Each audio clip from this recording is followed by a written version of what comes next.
राधा खाना बना रही होती है तभी उसकी बेटी सपना वहाँ आती है और खाना चखते हुए अपनी माँ से कहती है, माँ, ये क्या खाना है? इसमें तो ना नमक का स्वाद आ रहा है और ना ही इसमें कुछ मिर्च का स्वाद आ रहा है। अरे खाना बना रही हो तो अच्छा बनाओ ना, चटपट, ऐसा जिसे खाकर ही मजा आ जाए। बिल्कुल ही फीका है, कुछ अच्छा बनाओ ना, ये मुझसे तो खाया ही नहीं जाएगा, बिल्कुल बेकार है ये।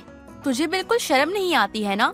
यहाँ तेरी माँ गर्मी में खड़े खड़े होकर खाना बना रही है, तुझसे मैंने मदद तो मांगी नहीं है और ना ही तुझे शर्म आई कि अपनी माँ की मदद कर दूं। लेकिन तू है यहाँ खड़ी होकर मुझे जज कर रही है, अपनी माँ की रसोई में नुक्स निकाल रही है। वैसे भी मेरा गर्मी में बुरा हाल हो चुका है क्योंकि गर्मी का तापमान बढ़ रहा है। अगर तू कुछ फालतू बोलेगी ना तो इस तापमान का ना असर तेरे ऊपर हो जाएगा, इसलिए जो बना है ना उसे चुपचाप खा ले, ज्यादा नुक्स मत निकाल। क्या माँ, आप भी ना छोटी सी बात को लेकर नाराज हो जाती हो। अरे मैं तो बस आपको बता रही हूँ कि खाना अच्छा नहीं बना है और ऐसा बेस्वाद खाना आपको खुद नहीं पसंद आएगा और आप ये उम्मीद करती हो कि आपके बच्चे ये खाना खाए। अगर आप कुछ भी बना रहे हो तो स्वाद का तो बनाओ ना, कि अगर कोई खा रहा हो तो अच्छे से खाए, पेट भर कर खाए। ऐसा बेस्वाद खाना तो बस पेट भरने के लिए खाया जाएगा, क्योंकि ना तो इसमें स्वाद मिलेगा और ना ही तन और मन को संतुष्टि होगी, क्योंकि इंसान ज्यादा खाना तब खाता है जब उसे खाना स्वादिष्ट लगता है। तुझे अपनी ही पड़ी रहती है ना, हमेशा तू यही कहती है कि खाना अच्छा नहीं बना है। कभी खाने में नमक जाता है तो कभी खाना तीखा है, इसमें नींबू डालोगे तो ये अच्छा बनेगा। लेकिन कभी तो खुद भी रसोई में पैर नहीं रखती है और कोई दूसरा खाना बनाए तो उसमें नुक्स निकालती है। ये तेरा मायका है इसलिए यहाँ पे चल जाता है। अगर तू ससुराल में ऐसे करेगी ना तो वहाँ पे तेरा चलने वाला नहीं है, वहाँ तेरी सास तुझे सुना ही देगी।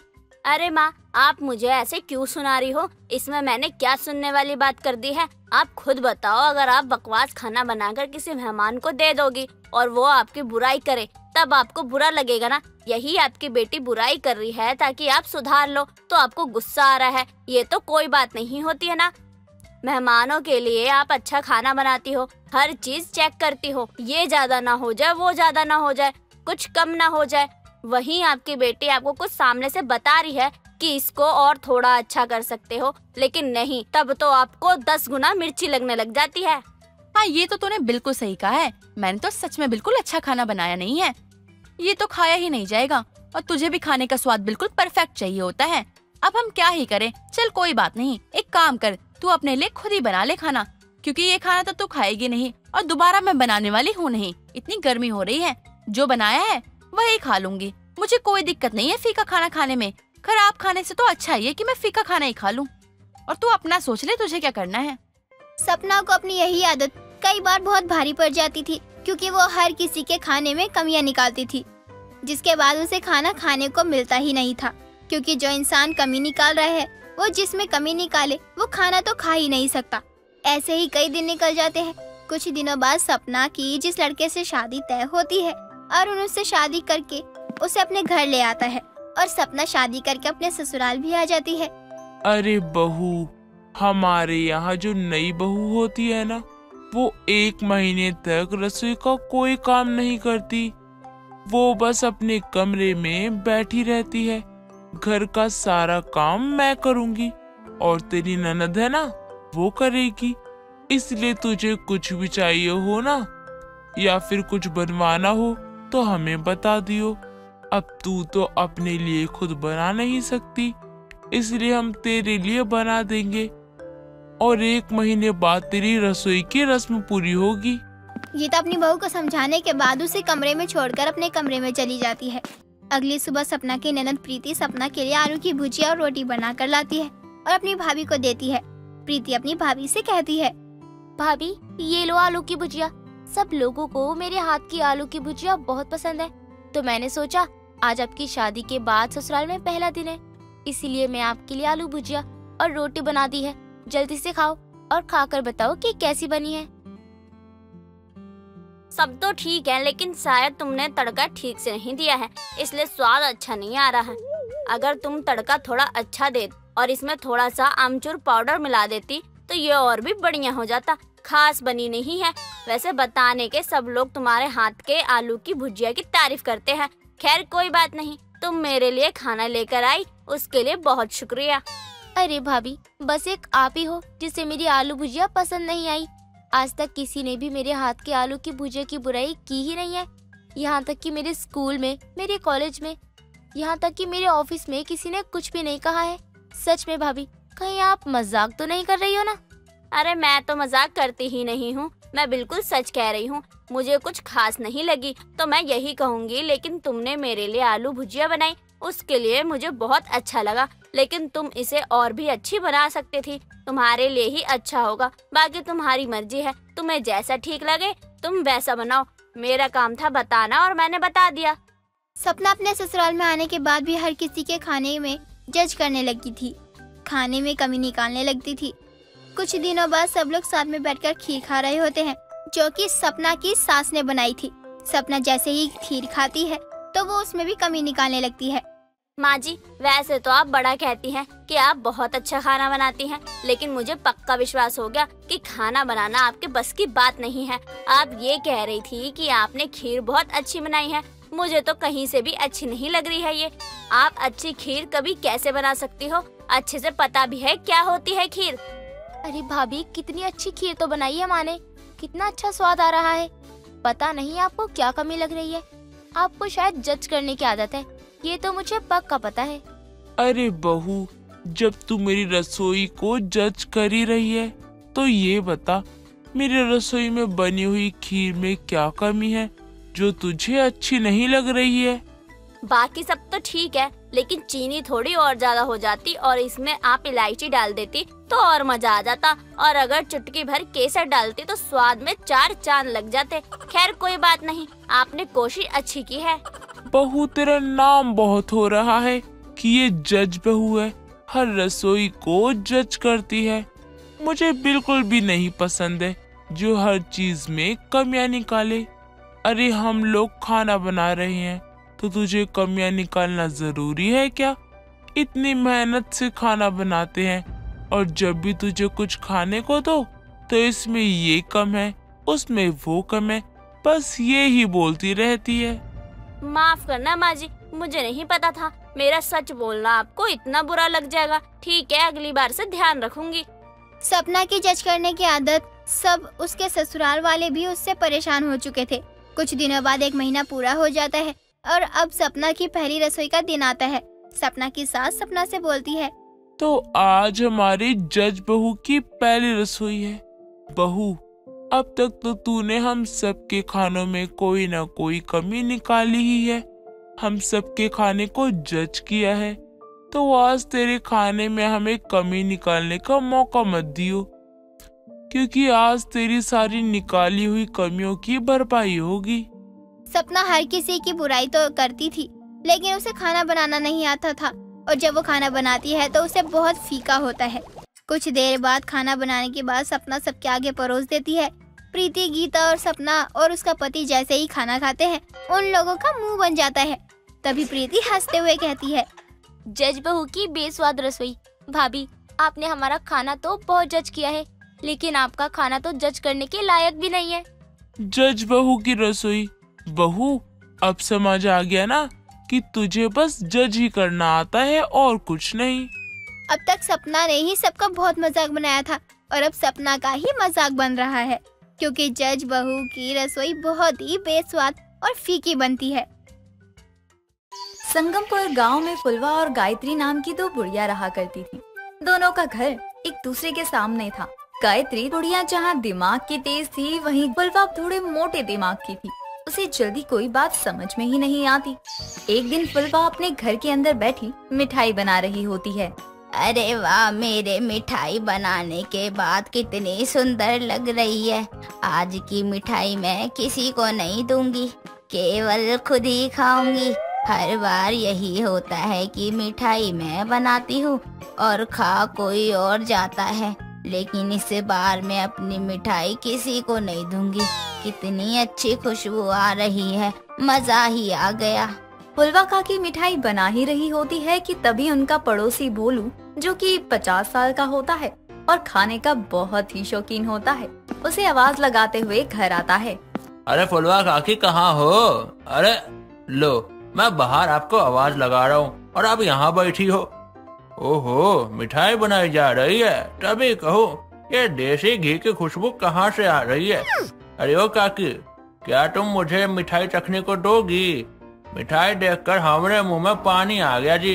अरे ओ भोला, तेरा सिर्फ नाम ही भोला है, बाकी है तो तू बहुत चतुर।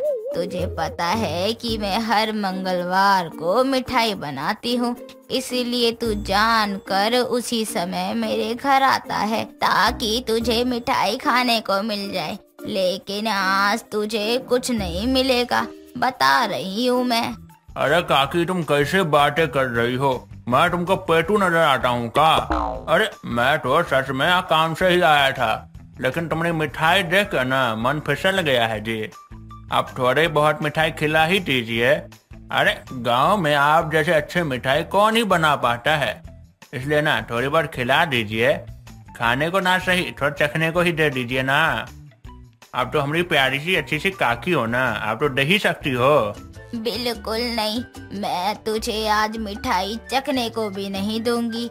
खाना तो बहुत दूर की बात है, हमेशा तू ऐसे ही लालच दिखाता रहता है। बूढ़ा होने को आया है और चटोरापन बिल्कुल बच्चों जैसा है। अरे काके, तुमसे मिठाई का मांग ले, तुम तो बेइज्जती के ऊपर उतर आई यार। इतनी बेइज्जती तो हमारी मेहरारू भी नहीं की होगी कभी। अगर मैं तुमको चटोरा दिखाई दे ही रहा हूँ तो दे दो ना। अरे थोड़ी सी मिठाई दे दोगे तो बच्चे की दुआ लगेगी। दिखाई नहीं दे रहा है, तू है चटोरा। आज मैं तुझे मिठाई नहीं देने वाली हूँ, जा भाग यहाँ से। जब देखो तब टपक जाता है मेरे घर अपना मुंह उठाए। जा भाग मेरे घर से। ये मोटे दिमाग की बुढ़िया ना मुझे ऐसे मिठाई नहीं देगी, कुछ और करना पड़ेगा मुझे। हाँ ठीक है, जा ही रहा हूँ, रखो अपनी मिठाई अपने पास।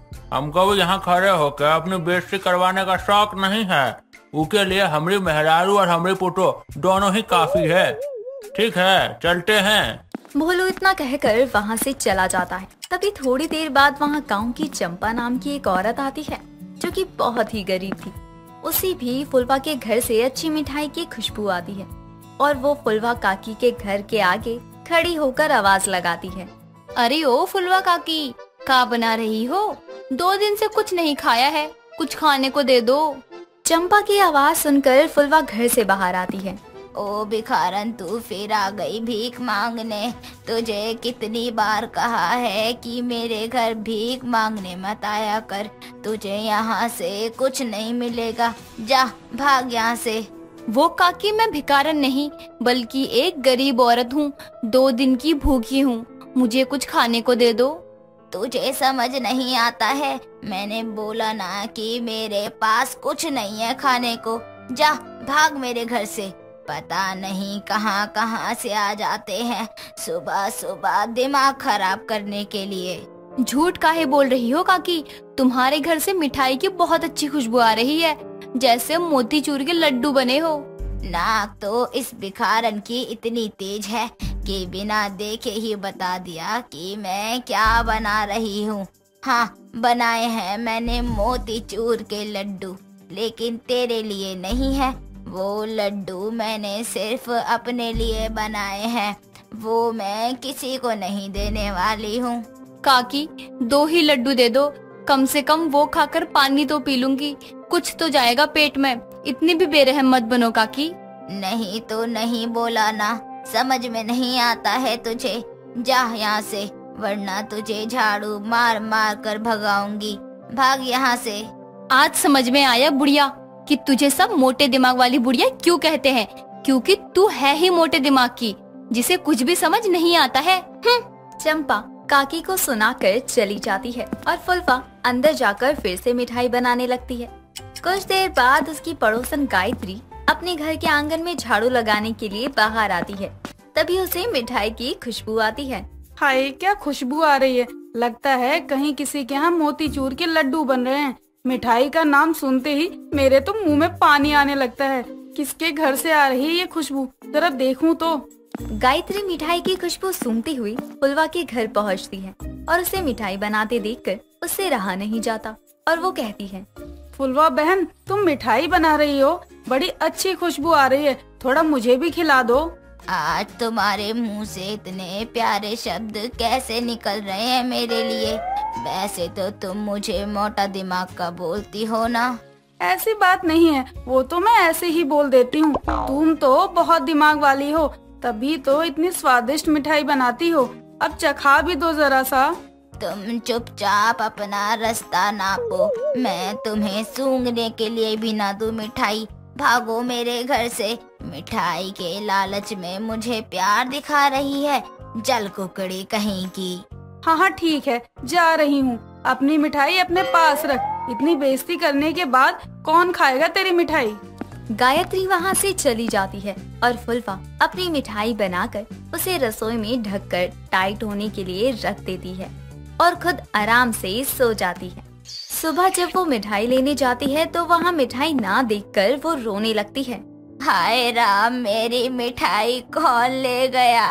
कल मिठाई बनाते बनाते मेरी कमर टूट गई और आज उसकी चोरी हो गई। मैं अभी मुखिया जी को बताती हूँ। फुलवा भागते हुए मुखिया रामचंद्र के घर आती है। मुखिया जी, मैं तो बर्बाद हो गई। मेरे घर चोरी हो गई। कल पूरे दिन बैठकर मैंने मिठाई बनाई और रात में चोरी कर ले गए उसे। अब मैं क्या करूं मुखिया जी। शांत हो जाओ फुलवा काकी, हम जल्दी ही इस चोर का पता लगाएंगे जिसने आपकी मिठाई चोरी करी है। आपको किसी पर शक है क्या? अगर है तो हमें बताओ। मुखिया जी, मुझे अपनी पड़ोसन गायत्री पर शक है। उसी ने मेरी मिठाई चोरी की है, क्योंकि वही आखिरी बार आई थी मेरे घर और मुझसे मिठाई मांग रही थी, लेकिन मैंने नहीं दी। यही तो गलत कर दिया आपने। अगर दे दिया होता तो सारी मिठाई तो चोरी नहीं होती। लेकिन कोई बात नहीं, मैं अभी उनको भी बुलाकर पूछता हूँ। मुखिया अपने घर के नौकर को भेजकर गायत्री को अपने घर बुलवाता है। गायत्री काकी, फुलवा काकी का कहना है आपने इनके लड्डू चोरी किए हैं कल रात को। बताइए, क्या ये सच बात है? नहीं मुखिया जी, ये बिल्कुल झूठ बोल रही है। मैंने ऐसा कुछ भी नहीं किया। हाँ, मैं मानती हूँ कि मैंने इससे मिठाई मांगी थी, क्योंकि मुझे मिठाई बहुत पसंद है। लेकिन इसका मतलब ये थोड़ी ना है कि मैं दूसरों के घर में मिठाई चोरी करूँगी। मुखिया जी, ये झूठ बोल रही है। यही मेरे घर आई थी और बार बार मिठाई मांग रही थी। आखिरी बार यही आई थी मेरे घर और ये मुझसे बहुत जलती भी है। मैं सच बोल रही हूँ मुखिया जी, मुझ पर विश्वास कीजिए। गायत्री सबके सामने जोर जोर से रोने लगती है, जिसके बाद मुखिया सबको अपने घर भेज देता है। फुलवा निराश होकर अपने घर में बैठी थी। तभी थोड़ी देर बाद मुखिया अपने नौकरों के साथ मिठाई का सामान लेकर उसके घर आता है। काकी, मन छोटा मत करो और इस सामान से दूसरी मिठाई बना लो। चोर आपकी मिठाई ही तो चोरी करके ले गया है, आपका हुनर थोड़ी ना ले गया है। आप दूसरी मिठाई बना लो। मिठाई का सामान पाकर फुलवा खुश हो जाती है और दोबारा से मिठाई बनाने लगती है। उसकी खुशबू फिर से पूरे गांव में फैल जाती है। तभी एक अनजान इंसान खिड़की से उस पर नजर रख रहा होता है और वो जैसे ही फिर से मिठाई बनाकर रसोई में रखकर सो जाती है तो वो चोर फिर से उसकी मिठाई चोरी करके भागने की कोशिश करता है। लेकिन गायत्री उसे रंगे हाथों पकड़ लेती है और अपने घर से ही झाड़ू फेंक कर मारती है, जिससे वो चोर जमीन पर गिर जाता है। तब तक गायत्री सभी गांव वालों को इकट्ठा कर लेती है और फुलवा जैसे ही चोर के मुंह से कपड़ा हटाती है तो सभी दंग रह जाते हैं, क्योंकि वो मिठाई चोर और कोई नहीं बल्कि उसी के गांव की गरीब औरत चंपा होती है। चंपा, तू मिठाई चोर है। तूने मेरी मिठाई चोरी करी है। हाँ, मैंने ही की चोरी, क्योंकि इसके सिवा मेरे पास और कोई चारा नहीं था। मैंने कितनी बार मिठाई मांगी, लेकिन तुमने मुझे नहीं दी। मेरा बच्चा बीमार है और भूखा है, उसे कुछ मीठा खाने का मन था, इसीलिए मुझे ये चोरी करनी पड़ी। तुझे पूरे गांव में मेरी मिठाई ही मिली थी चोरी करने को। तुझे इसकी सजा मिलकर रहेगी। चोरी चोरी ही होती है, फिर चाहे वो खाने की हो या किसी और चीज की। मुझे छोड़ दो, जाने दो। मेरा बच्चा बीमार है, मेरा इंतजार कर रहा होगा वो। अगर आप सबको भरोसा न हो तो खुद चलकर देख लीजिए।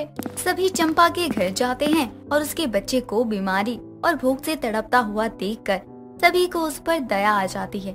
जिसके बाद किसी को भी अपनी मिठाई ना देने वाली फुलवा आधी मिठाई चंपा के बेटे को दे देती है और आधी मिठाई गांव वालों के साथ मिल बांट कर खाती है।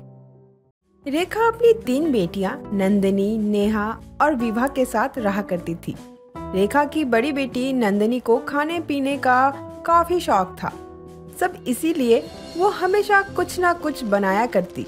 नेहा को अपनी सुंदरता से बहुत प्यार था क्योंकि उसका सपना था मॉडलिंग करने का और इसीलिए वो नंदिनी के बनाए हुए खाने को हमेशा ही खाया करती। विभा जो सबसे छोटी थी, उसको वैसे तो किसी का शौक नहीं था, पर उसको अपनी बहन नेहा की सुंदरता का ख्याल रखना और भी अच्छा लगता था। ऐसे ही एक दिन विभा अपने कुछ दोस्तों के साथ बीच पर घूमने जाती है, जहां वो मछलियों के साथ कुछ केकड़ों को भी देखती है। ओह वाओ, ये केकड़े कितने प्यारे लग रहे हैं, सो स्वीट। विभा उस प्यारे से केकड़े को देख ही रही होती है, पर तभी वहां एक लड़का आता है और उसको उस केकड़े के साथ इस तरह खेलते हुए देख उसके पास जाता है। लगता है तुम्हें केकड़े बहुत पसंद है, तभी तुम इन केकड़ों के साथ खेल रही हो। नहीं, वैसे मुझे केकड़े पसंद नहीं है, पर हाँ ये छोटे छोटे केकड़े देखकर अब पसंद आने लगे। मन तो कर रहा है नहीं मैं अपने घर ले जाऊं। ले जाओ, वैसे भी ये केकड़े हमारे बहुत काम आते हैं, फायदेमंद होते हैं ये तो। और वैसे मेरा नाम विनय है। फायदे? कैसे फायदे? ये केकड़े तुम जैसी लड़कियों की सुंदरता को निखारते हैं और साथ ही बालों के लिए भी बहुत फायदेमंद होता है। बालों के लिए? पर वो कैसे? केकड़े खाने से बालों में वृद्धि होती है, साथ ही बाल भी कम झड़ते हैं।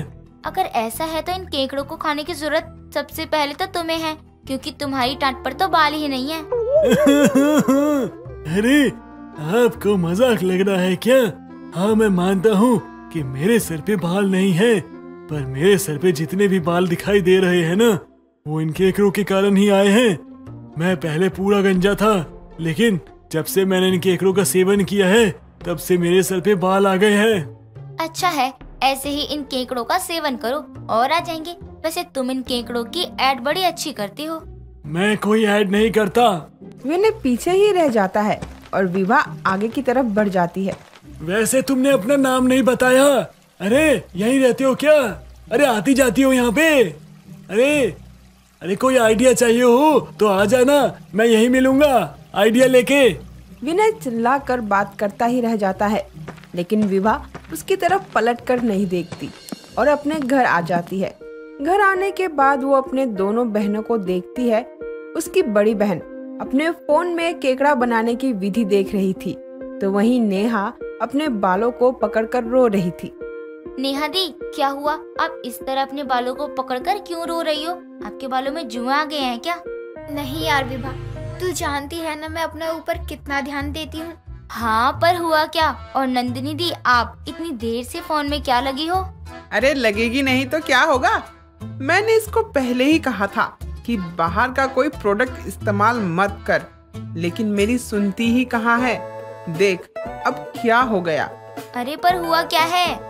होना क्या है, इसके बाल झड़ रहे हैं और काफी सर्च करने के बाद मुझे पता चला केकड़े से बालों को फायदा होता है, इसीलिए केकड़े को बनाने की विधि देख रही हूँ। केकड़ा? केकड़े खाने से बालों में वृद्धि होती है, साथ ही बाल भी कम झड़ते हैं। इसका मतलब वो सही बोल रहा था। विभा तू क्या सोच रही है? आजा केकड़ों को बनाने में मेरी मदद कर। नंदिनी की बात सुनकर विभा अब अपनी बहन के साथ किचन में जाकर केकड़ा बनाने में उसकी मदद करती है। आज पहली बार नंदिनी ने घर में केकड़ा बनाया था।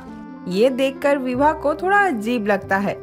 कुछ देर बाद खाने की टेबल पर केकड़ा मसाला, केकड़ा सूप, केकड़ा करी और भी बहुत चीजें थी। इतना सब देखकर रेखा खाने की टेबल से उठकर वहां से चली जाती है, लेकिन वो तीनों बहनें केकड़े को मजे से खाती है। नंदिनी दीदी जल्दी से लंच पैक करो, मुझे कॉलेज के लिए लेट हो रहा है। हाँ बस आ गई लेकर। अब इसमें क्या है? केकड़े का सूप। मैं जानती हूँ रात के खाने में तुझे सबसे ज्यादा केकड़े का ही सूप पसंद आया। नंदिनी विभा को ये बात बोल ही रही होती है, तभी पीछे से नेहा आ जाती है और अपनी बड़ी बहन से कहती है, ना सिर्फ विभा बल्कि केकड़ों का सूप मुझे भी बहुत पसंद आया। मैं भी अपने ऑफिस केकड़े का सूप ही लेकर जाऊंगी। अच्छा, अगर ऐसी बात है तो तुम यहीं रुको, मैं अभी केकड़े का सूप लेकर आती हूँ। अभी कल रात को ये सब खाया था, रात को खाने के बाद भी तुमने अभी ये दोबारा बना लिया। माँ भड़क क्यों रही हो? अरे सूप पीना तो अच्छा होता है। सूप पीना अच्छा होता है लेकिन केकड़े का नहीं। पता नहीं क्या क्या खाने लग गई हो तुम सब। अरे खाने को घर में खाना कम पड़ गया है क्या जो तुम लोग ये केकड़ा खा रही हो? अरे माँ, केकड़े खा नहीं रहे बल्कि सूप पी रहे हैं। मैं तो कहती हूँ आप भी पियो। माँ सच में बहुत अच्छा लग रहा है। एक बार फिर रेखा अपना मुंह बनाकर वहाँ से चली जाती है, तो वहीं नेहा और विभा भी वहाँ से चली जाती है। समय यूं ही गुजरता है और समय के साथ उन तीनों को केकड़े का सूप पीने की आदत हो गई थी। ऐसे ही एक दिन नंदिनी अपने घर में केकड़े का सूप बनाती है, पर तभी वहाँ पर नंदिनी की आंटी यानी रेखा की पड़ोसन जानकी आती है। रेखा, अरे ओ रेखा। अरे आंटी जी, आप यहाँ? कोई काम था क्या? हाँ नंदिनी, काम तो था, लेकिन तेरी माँ से। रेखा कहाँ है? माँ मार्केट गई है, अभी आती ही होंगी। नंदिनी और जानकी आपस में बात कर ही रही होती है, तभी वहाँ पर रेखा अपने हाथों में सब्जी का थैला लिए आती है। अरे जानकी बहन, तुम यहाँ? बड़े दिन बाद आना हुआ। हाँ, वो क्या है ना, काफी समय हो गया था तुमसे मिलकर बात किए हुए, इसलिए सोचा कि क्यों ना तुम्हारे घर आ जाऊं। इसी बहाने तुमसे बात भी हो जाएगी। वैसे घर में बहुत अच्छी खुशबू आ रही है। कुछ बन रहा है क्या? हाँ, बन ही रहा होगा। मेरी बेटियां कम थोड़ी है, हर समय कुछ ना कुछ बनाती ही रहती है। वो बात अलग है कि जो भी बनता है वो केकड़े का ही होता है, और तो और ज्यादातर वो सूप ही बनाती है। आपको भी पीना है क्या सूप? अब जब हाथ में सूप लेकर आ ही गई हो तो मैं मना कैसे कर सकती हूँ? मना करने का मतलब इस सूप का अपमान करना होगा, इसलिए लाओ, मैं पी ही लेती हूँ। जानकी की बात सुनकर नंदिनी अपनी पड़ोसन आंटी को सूप देती है। जानकी भी उस सूप को मजे से पीने लगती है। नंदिनी बेटा, सच में तूने बहुत अच्छा सूप बनाया है। मन तो कर रहा है तेरे हाथों को चूम लूं। अरे रेखा, तू क्यों नहीं पी रही है सूप? तेरी बेटी ने तो बहुत अच्छा सूप बनाया है। एक बार तू इस सूप को चक्कर तो देख। एक बार पिएगी तो अपनी बेटी को ये सूप बनाने को बार बार कहेगी। देखा माँ, आंटी को भी मेरे हाथों का सूप बहुत पसंद आया, लेकिन एक आप है। क्या तेरी माँ को तेरे हाथ का सूप अच्छा नहीं लगता? नहीं आंटी, माँ को ये सूप अच्छा ही नहीं लगता। पर क्यों?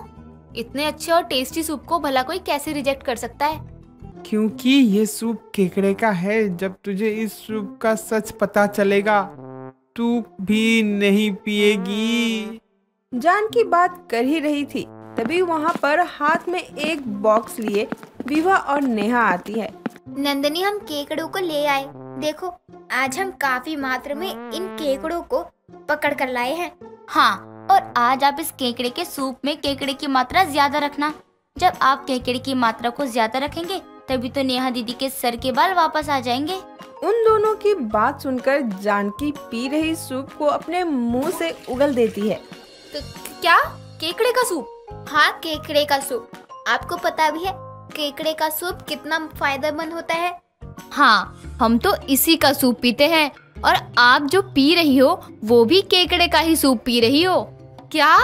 उन तीनों की बात सुनकर जानकी उठ के बाथरूम की तरफ भागती है, और थोड़ी देर बाद जब वो बाथरूम से आती है तो वो बेहोश हो जाती है। उसकी ऐसी हालात देखकर वो सब समझ जाते हैं कि जानकी के साथ ये सब क्यों हुआ है। थोड़ी देर बाद जानकी का बेटा आता है और उसको अपने घर ले जाता है। उसको घर में इतना कुछ हो जाता है, लेकिन वो तीनों बहन अपने केकड़े सूप को नहीं छोड़ती, और इस तरह वो तीनों रेखा की क्रैब सूप पीने वाली बेटियों के नाम से जाने लगी। दोस्तों, अगर आपको ये कहानी पसंद आई तो इसे लाइक करें, शेयर करें और कमेंट करके बताएं कि कहानी में आपको सबसे अच्छा क्या लगा।